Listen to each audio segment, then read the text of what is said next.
How do fantasy football keeper rules differ by league?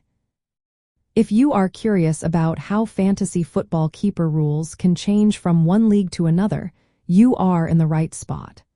Let's break down the key differences that can impact your strategy. At the core, keeper leagues allow managers to hold onto a set number of players from their previous season's roster.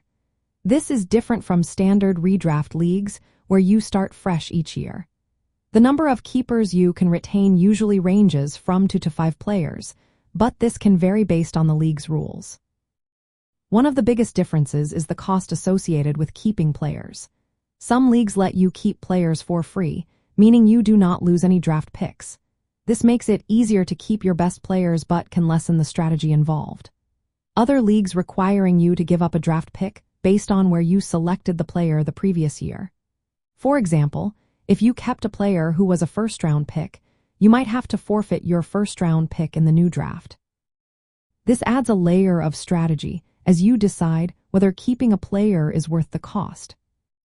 Another variation is how long you can keep a player. Some leagues have rules that limit how many years a player can be kept. For instance, a player might only be kept for seasons before they must go back into the draft pool.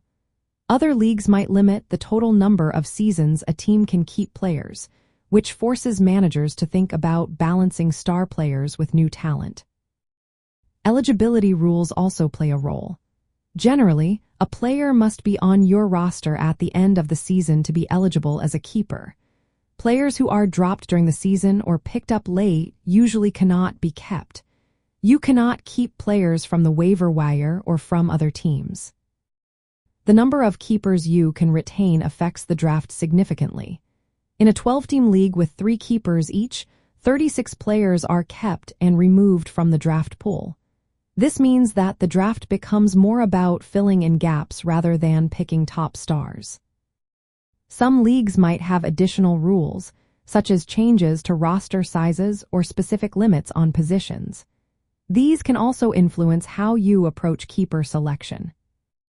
In practical terms, managers must weigh the benefits of keeping proven players against the costs involved. This balancing act is essential for building a competitive team both in the short term and over several seasons.